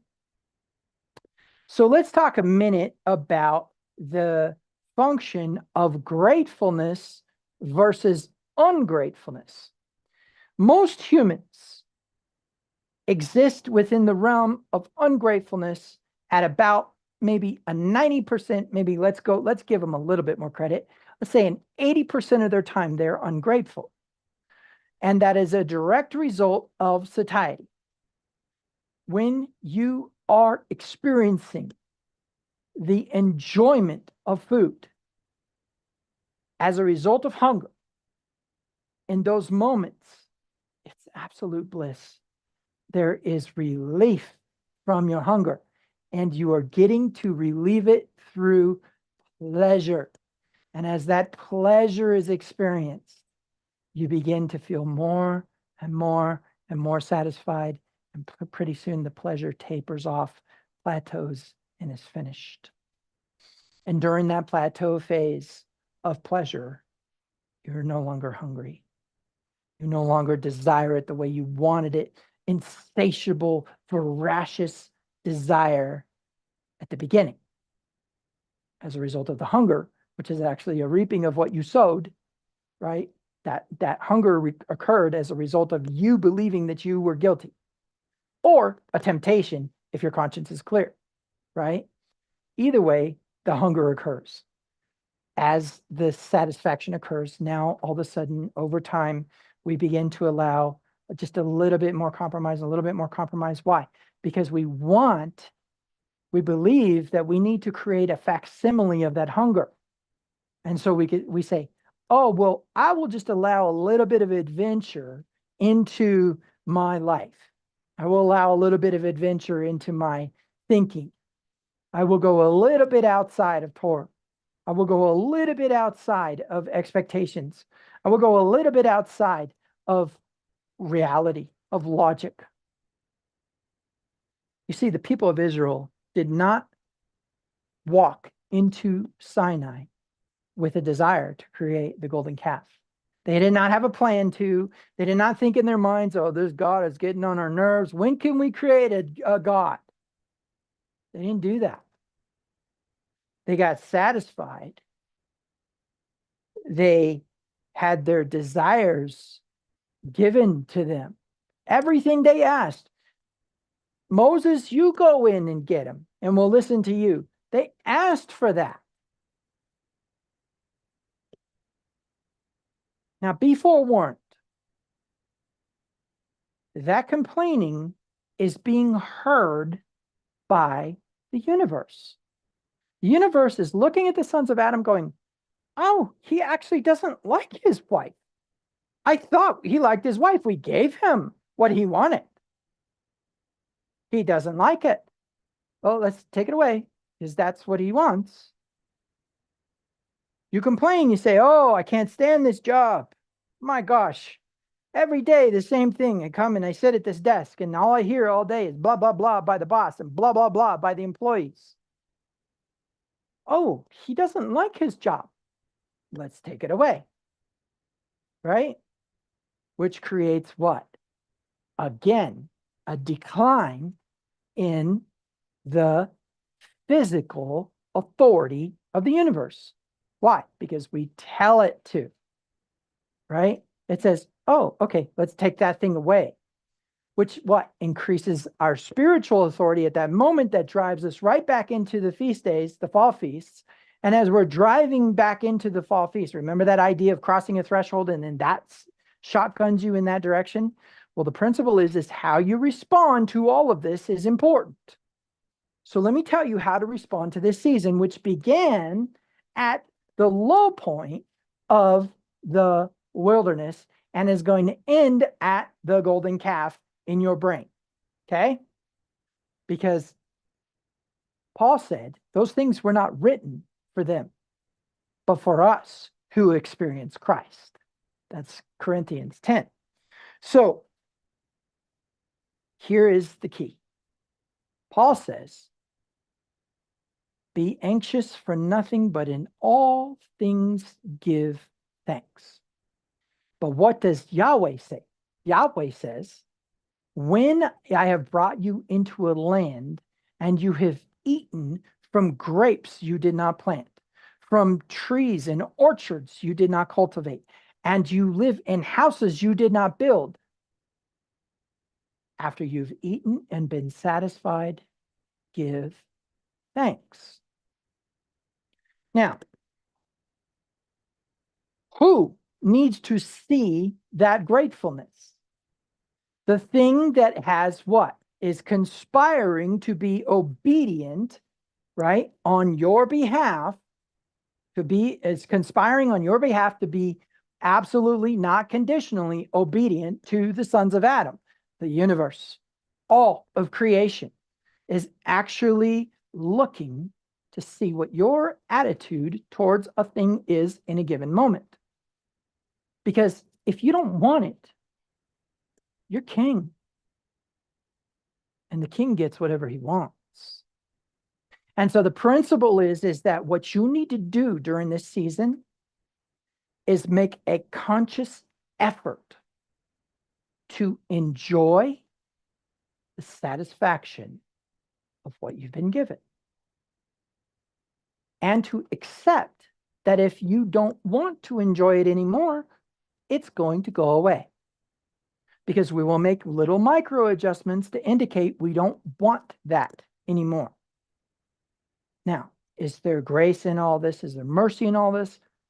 Duh. That's a given, right? There is absolutely grace and mercy in this. Because why? Because this whole thing is a result of the conduit of Racham, compassion, the downflowing of love from the intensification of all power in the universe. Remember, love is the ethereal energy of God. God is love. The ethereal presence of life and existence is a result of love. Not our Western social democratic definition of love, but a very different Hebraic ancient Hebraic, like Abrahamic definition of love. Now, how do you demonstrate to the universe that was told by the intensification of all power in the universe to be obedient to the sons of Adam? Gratefulness. Let me tell you what you don't do. You don't sit down at your meal and say, good food, good meat, good God, let's eat. But after you have consumed, you acknowledge by experiencing the fullness of the gift in all of its enjoyment and satiety. And accept that you need to be hungry to experience it again. Now, let's add to that function verbal process. Say, oh yeah, you know what? That recipe could have had more salt. That recipe could have had better flavor of spices, etc. Or we say, oh yeah, you know what? If I ever come into money, I'm going to buy this vehicle because of all these things I don't like about this vehicle. You don't realize there are people who don't own vehicles. Now, that's not important to you because why? You've been satisfied. Now, the one who doesn't have a vehicle has the hunger. And so he sees your vehicle and is like, I want that, right? That looks like an amazing vehicle. And you're like, you know, it's this. Do you see? And so the universe says, oh, he doesn't want that vehicle, right? That's the premise here. It is a very detailed, dynamic obedience that the universe brings to the table. It is a very dynamic, conscious choice to be grateful in this season. And we're talking a bit about a season that lasts all the way to the 9th of Av. We're talking about a season that lasts all the way to that point in which what? The temple was destroyed, the Holocaust began, the golden calf. Oh, here's a good one. The people of Israel refusing to go into the promised land. All about gratefulness. All about. So as we come out of Shavuot, remembering the promise, because we know that we're going to be satisfied. Remembering the pleasure of the adventure and journey to get to the satiety. Remembering the experience. It's not necessarily about that you're going to be rich in the summer to fall season, or you're going to be poverty-stricken in the Passover to summer season or spring to summer season. So now we can start to see that element of maturity, right? What is the maturity? It is the ability to enjoy what you've been given. It is the ability, and here's one of the things you'll notice is that there is an increase in assets, in spending, in an increase in accumulation of material stuff at the beginning of the season after the low point of the wilderness season.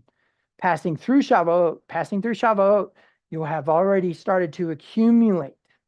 But moving past Shavuot, you will start to kind of taper off from that, and you will start to experience this feeling of complaining. You'll find yourself complaining a lot. The universe is very, very obedient. So take your moment to remember when you longed for an embrace and now have it. Remember when you longed for a raise and now have it. Remember when you longed for your child to be obedient and now have it. Longed for justice and now have it. Remember the days of hunger. But remember the bliss as well. Do you know This is actually a psychological proven fact within the logic of conditioning, classical conditioning. Classical conditioning is, of course, Pavlov's dog, where he sewed the little sacs on the dog's saliva glands, and then he would feed the dog and he would ring the bell, right? So that he could experiment and see whether or not he could trigger the dog's saliva glands, which is an autonomic, subconscious response, right? He wanted to see what would happen. And so he would ring the bell. He took away the food and he would ring the bell and the dog would salivate. When he continued to ring the bell and not provide the food, then the dog would stop salivating. That's called desensitization. And here's something that is crazy, crazy. The first time you experience something will always be the most blissful moment, even if it is something that's just slightly mundane. It's not something that's like just this big, huge, intense moment. Will always be the most blissful moment. And as you progress away from that moment, how many times have you gone to a restaurant, sat down and had an amazing meal, and went back and it was horrible? It wasn't like all of a sudden they just altered their recipe and the chef had a bad day that day and that's why. You go back again and it's the same thing. There's something, and this is the comment that's made. Well, the quality of food has changed because of COVID. I'm not going to get into that. But the point is no, it's actually because you got satisfied and started to become desensitized to your restaurant. It will be a conscious effort to enjoy the things that have become mundane. But the universe will be obedient. And he who has been entrusted with little will have much. And so the way I want you to think about this season is it's the true test. Was the season of the wilderness from Red Sea to that low point where Amalek attacked, there was no food and no water, the test? No.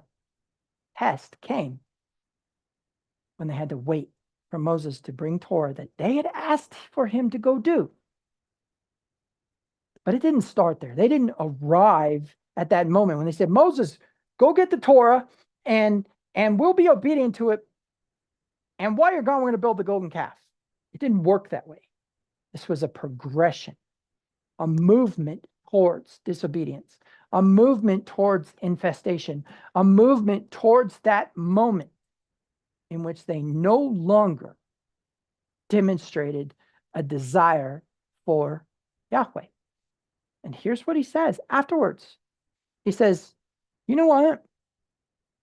Stop wearing your jewelry. Stop wearing your fine robes. I'm not going to go with you anymore. My angel will. You go into the promised land and take it. I'll make sure you get it, but I'm not going in there with you. That's what he says. Moses has to make a threat and say, all right, then blot me out of your book, right? Because why? Because they were demonstrating that they did not want Yahweh. And the universe was beginning to respond. And I don't know how those two reconcile. I'm sure they do. I'm sure the sovereignty of the intensification of all power in the universe somehow reconciles to the obedience of the universe to us.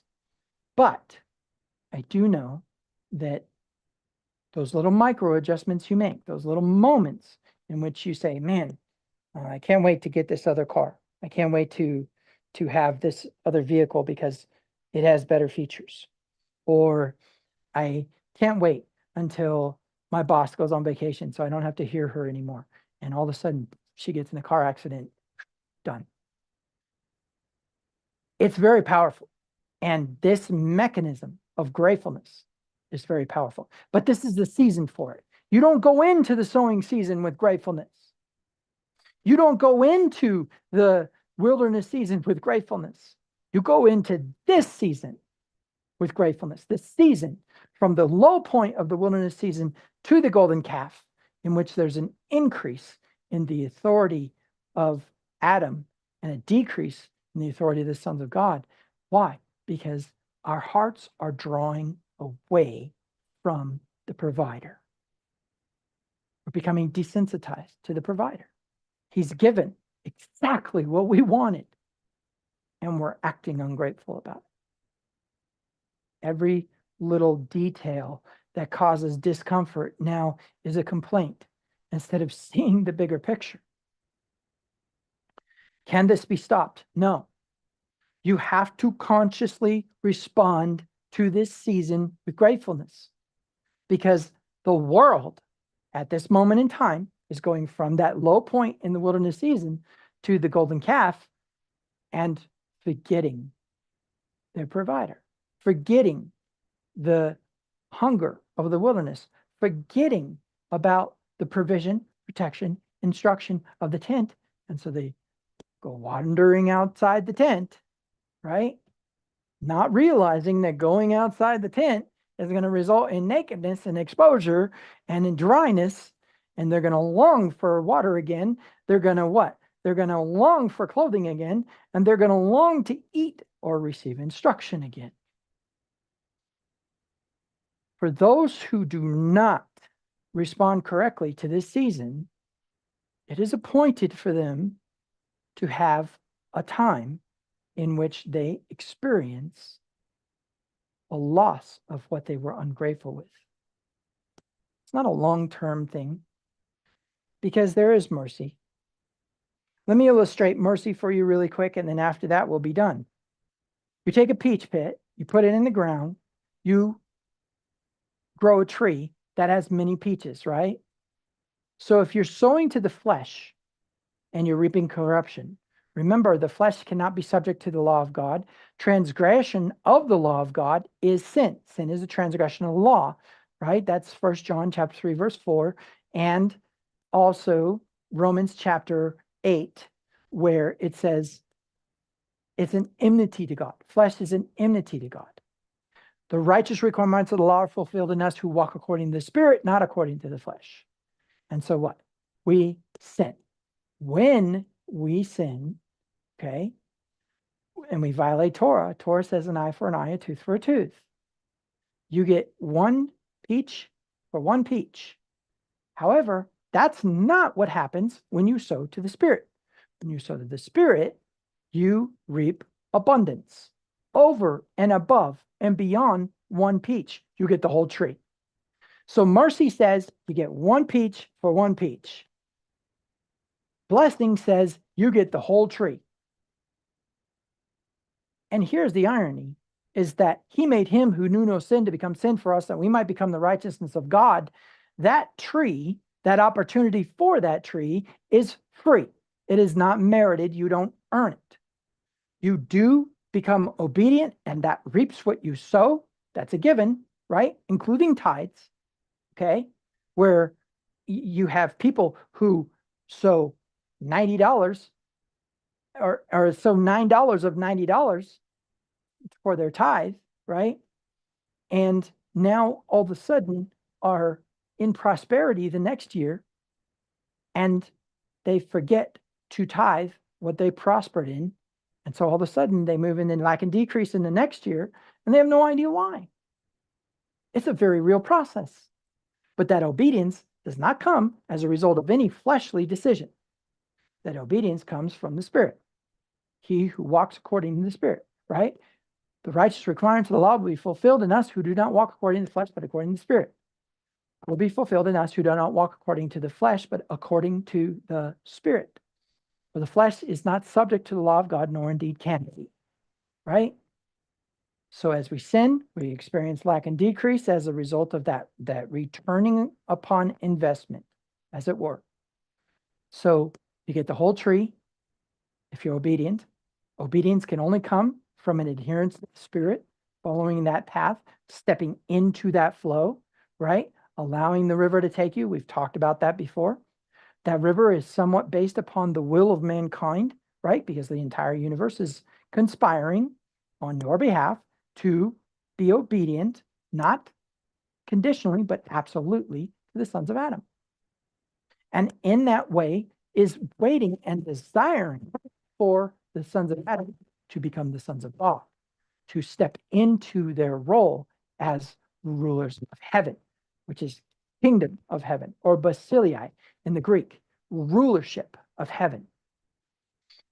So we have a lot to learn and understand about the rulership of heaven and the frequencies, energy, and vibration. And we have a lot to understand about how numbers play a role in that, how colors play a role in that. We have a lot to understand about the supernatural realm that we don't understand because we can't see it. We can't touch it. And we can't experience it enough to become an expert in it. And so we don't believe it, right? But the truth is that is what the universe is waiting on, right? Okay, so the reason why all of that is important is because I desire that at the end of this season, you have lost nothing. May you be complete and in need of nothing. But remember, once you don't need it anymore, you're not going to want it anymore. And therefore, you need to consciously enjoy it while you have it. Because it was a gift to begin with. And it was based upon your desire to begin with, your hunger to begin with, a voracious, insatiable hunger that at the time seemed like the only thing that mattered. And now you're complaining about it. That's the power of this season. This season is going to spiritually influence you to complain. Because why? Because you're no longer hungry. So you need to respond and begin to activate and take spiritual authority again, because there's a decline in it, right? So can we stop this cycle? Can we stop this movement of reaping what you're sowing, then reacting to it, and then all of a sudden having a decline in your prosperity again? I believe yes. But it seems like that would cause this right here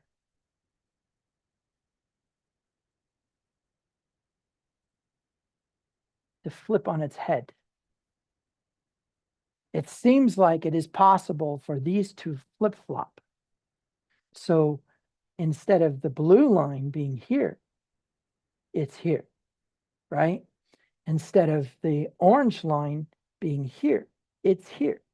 And I don't completely understand it or know how that works, but I know that has to do with the cycle of obedience, which is fully possible within a human being. Moses said, call heaven and earth against you, that you bear witness that I'm giving this to you today. It's an opportunity that you can do. Don't say in your heart, I can't do it, because it's too hard, or because it's too far away and we wouldn't understand it, or that it's too simple and it would become boring. That's paraphrased what he says in Deuteronomy chapter 30. But instead, that it is near to your heart, even upon your lips, right? Okay. So for those of you who are on YouTube, I will say Shabbat Shalom. For those of you who are staying for the Midrash, we will need a moment